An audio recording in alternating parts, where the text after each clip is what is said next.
Hi friends, അസ്സലാമു അലൈക്കും. Welcome to ചേൻ ട്രിപ്പിൾസ്. ഞാൻ ഇന്ന് വന്നിട്ടുള്ളത് ചെറിയൊരു വീഡിയോ ആയിട്ടാണ് കേട്ടോ. അപ്പോൾ വീഡിയോയിലുള്ള ഉള്ളടക്കം എന്ന് പറയുന്നത് എൻ്റെ പ്രഗ്നൻസി സ്റ്റോറിയാണ്. പ്രഗ്നൻസി സ്റ്റോറി ഫുള്ളായിട്ട് പറയുന്നില്ല, കുറച്ച് ചെറിയ ചെറിയ പാർട്ടാക്കിക്കാണ് ചെയ്യാമെന്ന് വിചാരിച്ചു കേട്ടോ. അപ്പോൾ പ്രഗ്നൻസി സ്റ്റോറി പറയുന്നതിന് മുമ്പ് എനിക്ക് പറയാനുള്ളത് PCOD എന്ന സംഭവം ഉണ്ടായിരുന്നു. അപ്പോൾ എല്ലാവർക്കും ഇപ്പോഴത്തെ ജനറേഷൻ ആൾക്കാർക്ക് എല്ലാവർക്കും PCOD എന്ന് പറഞ്ഞാൽ എല്ലാവർക്കും അറിയുന്ന ഒരു കാര്യമാണ്. എല്ലാ കുട്ടികൾക്കും ഒരു 18 വയസ്സ് മുതലുള്ള എല്ലാ ആൾക്കാർക്കും ഉണ്ടാവുന്ന ഒരു അസുഖമാണ് ഈ PCOD എന്ന് പറയുന്നത് കേട്ടോ. പോളിസിസ്റ്റിക് ഓവറി ഡിസീസ് എന്നാണ് അതിന് ഫുൾ നെയിം എന്ന് പറയുന്നത്. അപ്പം അതെല്ലാം ഇപ്പോഴത്തെ ജനറേഷൻ കുട്ടികൾക്ക് അധികം ആൾക്കാർക്ക് ഉണ്ടാവും. ഞാൻ അതിനെപ്പറ്റി കൂടുതലായിട്ട് നിങ്ങൾക്ക് പറഞ്ഞു തരേണ്ട ഒരു ആവശ്യമുണ്ട് എന്ന് വെച്ച് തോന്നുന്നില്ല. കാരണം വെച്ചാൽ നമ്മൾ യൂട്യൂബിലൊന്ന് തുറന്ന് നോക്കിയാൽ തന്നെ PCOD നടിച്ചെടുത്തതിന് കുറേ ഡോക്ടേഴ്സും അല്ലാത്തവരും ഒക്കെ പറയുന്ന കുറേ വീഡിയോസ് ഉണ്ടാവും കേട്ടോ. ഞാൻ അതിനെപ്പറ്റി കൂടുതലായിട്ട് പറയുന്നില്ല. ഞാൻ എൻ്റെ ഒരു അനുഭവം, എനിക്ക് എങ്ങനെയാണ് PCOD ഉണ്ടായത്, PCODക്ക് മാറാൻ ഞാൻ എന്തൊക്കെ ചെയ്തത് എന്ന കുറച്ച് കാര്യങ്ങളാണ് ഞാൻ ഇതിലൂടെ പറയുന്നത് കേട്ടോ. എനിക്ക് PCOD സ്റ്റാർട്ട് ചെയ്തത് എന്ന് പറയുന്നത് കല്യാണം കഴിഞ്ഞ് ഒരു 3 മാസം കഴിഞ്ഞതിന് ശേഷമാണ്. അപ്പോൾ 3 മാസം കഴിഞ്ഞതിന് ശേഷം ഇതുപോലെ പീരിയഡ്സ് ലേറ്റ് ആയപ്പോൾ എല്ലാവരും വിചാരിക്കുന്ന പോലെ തന്നെ ഞാൻ വിചാരിച്ചു കൺസീവ് ആണെന്ന് വിചാരിച്ചു കേട്ടോ. പക്ഷേങ്കിൽ ടെസ്റ്റിംഗ് കാർഡ് കൊടുന്ന് ടെസ്റ്റ് ചെയ്തപ്പോഴാണ് കൺസീവ് അല്ല, എന്നാൽ പീരിയഡ്സ് ആണ് ലേറ്റായും ചെയ്തിരിക്കുന്നത്. അപ്പോൾ ഞാൻ എന്നാൽ കുറച്ച് ദിവസം കൂടി നോക്കാൻ പറഞ്ഞതിന് ശേഷം കുറച്ച് ദിവസം കഴിഞ്ഞപ്പോൾ തന്നെ പീരിയഡ്സ് സ്റ്റാർട്ടായി. പിന്നെ അത് കഴിഞ്ഞതിന് ശേഷം അടുത്ത മാസം ഇതേപോലെ തന്നെ ഒരു 15 ദിവസത്തോളം പീരിയഡ്സ് ലേറ്റായി. പിന്നെ അപ്പോഴും ഇതുപോലെ തന്നെ കൺസീവ് ആണെന്ന് വിചാരിച്ചു ടെസ്റ്റിംഗ് കാർഡ് കൊടുന്നു, ടെസ്റ്റ് ചെയ്തു, നെഗറ്റീവ്. പിന്നെ അതൊരു 3-4 മാസം ഇതേപോലെ തന്നെ ഒരു 15-16 ദിവസത്തോളം പീരിയഡ്സ് ലേറ്റ് ആവാൻ തുടങ്ങി. അപ്പം ഞാൻ വിചാരിച്ചു എന്തുകൊണ്ടാണ്, എനിക്കാണെങ്കിൽ പീരിയഡ്സ് ആവുന്നില്ല, അതുപോലെ ഞാൻ കൺസീവും ആവുന്നില്ല. ഇപ്പോൾ കല്യാണം കഴിഞ്ഞ് ഒരു 6 മാസം 7 മാസം ആയപ്പോൾ തന്നെ കുറേ പേര് ചോദിക്കാൻ തുടങ്ങി, എന്തേ കൺസീവ് ആയിട്ടില്ല, പ്രഗ്നൻ്റ് ആയിട്ടില്ല, എന്തേ ആവുന്നില്ല, എന്തെങ്കിലും പ്രശ്നം ഉണ്ടോ എന്ന് ഒരു ചോദ്യമൊക്കെ ചോദിക്കാൻ തുടങ്ങിയിട്ടാണ്. അപ്പോൾ ഞാനും യൂട്യൂബിൽ ഇതുപോലെ സെർച്ച് ചെയ്തപ്പോൾ എന്താണ് ഇങ്ങനെ പീരിയഡ്സ് ലേറ്റ് ആവാൻ കാരണം എന്ന് സെർച്ച് ചെയ്തപ്പോഴാണ് അതിൽ PCOD എന്ന സംഭവം ഞാൻ കണ്ടത്. അപ്പോൾ അന്നത്തെ പറഞ്ഞാൽ 4 കൊല്ലം മുമ്പ് ഈ PCOD എന്ന് പറയുന്ന സാധനം അത്ര വലിയ പോപ്പുലർ ആയിട്ടില്ല. ഇപ്പം എല്ലാ കുട്ടികൾക്കും നമ്മൾ PCOD പറയുമ്പോൾ തന്നെ എല്ലാവർക്കും അറിയുന്ന ഒരു കാര്യമാണ്. പക്ഷെ അന്ന് പറയുന്നത് PCOD എന്താണെന്നോ എങ്ങനെയാണെന്നോ അതിൻ്റെ പ്രശ്നങ്ങൾ എന്താ, സിംറ്റംസ് എന്താണെന്നൊന്നും ഇച്ചറിയില്ലേനു. ബാക്കിയുള്ളവർക്ക് അറിയുന്നറിയില്ല, എനിക്കറിയില്ലേനു കേട്ടോ. അതിനെപ്പറ്റി വലിയ ധാരണ ഇല്ലേനു. നമുക്കൊരു അങ്ങനെ ഒരു കാര്യം വരുമ്പോഴല്ലേ നമ്മൾ അതിനെപ്പറ്റി കൂടുതൽ പഠിക്കുള്ളൂ. അപ്പോൾ ഞാനും അതേപോലെ തന്നെ യൂട്യൂബിൽ സെർച്ച് ചെയ്തു, ഗൂഗിളിൽ സെർച്ച് ചെയ്തു, എന്താണ് ഈ PCOD എന്ന സംഭവം സെർച്ച് ചെയ്തപ്പോഴാണ് ഇങ്ങനെ കുറച്ച് സിംറ്റംസും അതേപോലെ അതിന് വരുന്ന നമ്മളെ ശരീരത്തിൽ വരുന്ന മാറ്റങ്ങളും ഒക്കെ ഞാൻ അറിഞ്ഞത്. അപ്പോൾ അതിൽ പറയുന്ന സിംറ്റംസ് മുഴുവനായിട്ടൊന്നും വെച്ചില്ല. ചാകപ്പാടുണ്ടായിരുന്നത് എന്താ വെച്ചാൽ കുറച്ച് വണ്ണം വെച്ചിട്ടുണ്ടായിരുന്നു.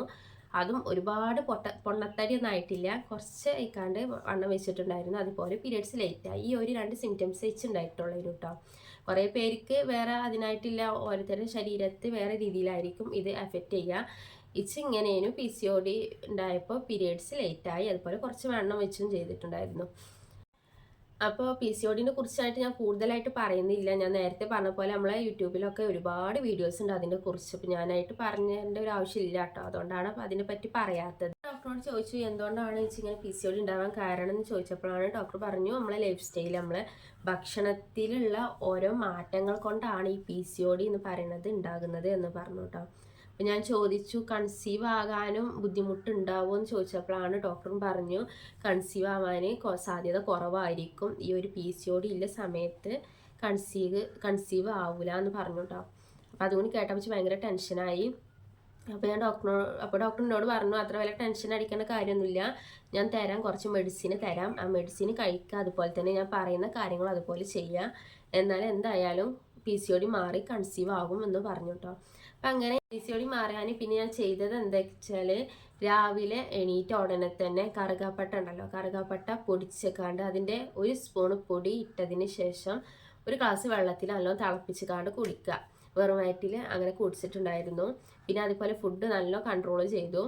ഫുഡ് കൺട്രോൾ ചെയ്യാൻ പട്ടിണി കിടക്കല്ല ഞാൻ ഉദ്ദേശിച്ചത്, നമ്മൾ പുറത്തുനിന്നുള്ള ഫുഡ് കാര്യങ്ങൾ, അതുപോലെ കൂടുതൽ കൊഴുപ്പുള്ള ഫുഡ് ഐറ്റംസ് ഒക്കെ ഉണ്ടാവുമല്ലോ, അതൊക്കെ മാക്സിമം കുറച്ചിട്ട് നല്ല ഹെൽത്തി ആയിട്ടുള്ള ഫുഡ് മാത്രം കഴിക്കുക. അങ്ങനെയാണ് ഡോക്ടർ എനിക്ക് പറഞ്ഞു തന്നത്. പിന്നെ അതുപോലെ കൂടുതൽ തടിയുള്ള ആൾക്കാരാണെന്നുണ്ടെങ്കിൽ എക്സസൈസ് ചെയ്തേക്കാണ്ട് വണ്ണം കുറക്കുക. പക്ഷെ പിന്നെ അത്രമാത്രം ഞാൻ തടി വെച്ചിട്ടില്ല. ഒരു 50 kg വരെ ഞാൻ പോയിട്ടുള്ളൂ കേട്ടോ. പക്ഷെ കൂടുതലായിട്ട് ഞാൻ തടി വെച്ചിട്ടൊന്നുമില്ല. ചില ആൾക്കാരെന്ന് പറഞ്ഞാൽ നല്ലോണം തടി ഉണ്ടാവും, പൊണ്ണത്തടിയൊക്കെ വരും. പക്ഷെ ആ ഒരു സിറ്റുവേഷൻ ഒന്നും ഉണ്ടായിട്ടില്ല. പക്ഷെ മെയിനായിട്ടുണ്ടായിരുന്ന പ്രോബ്ലം എന്ന് പറയുന്നത് ഈ ഒരു പീരിയഡ്സ് ലേറ്റ് ആവാതോ ഒരു 15-20 ദിവസം, അതിന് കൂടുതലും ആയിട്ടില്ല കുറവായിട്ടില്ല, അങ്ങനെയായിരുന്നു കേട്ടോ. ഒരു 15-ൻ്റെയും 20-ൻ്റെയും ഇടയിലായിരുന്നു പീരിയഡ്സ് ആയിൻ്റെത്. അത്രേ പ്രശ്നങ്ങളേ ഉള്ളൂ. അപ്പോൾ ഡോക്ടറോട് ഞാൻ പറഞ്ഞപ്പോൾ ഡോക്ടർ പറഞ്ഞു അത് എൻ്റെ ഒരു ഓവറിയിലേ ഉള്ളൂ ഈ ഒരു PCOD എന്ന പ്രശ്നം.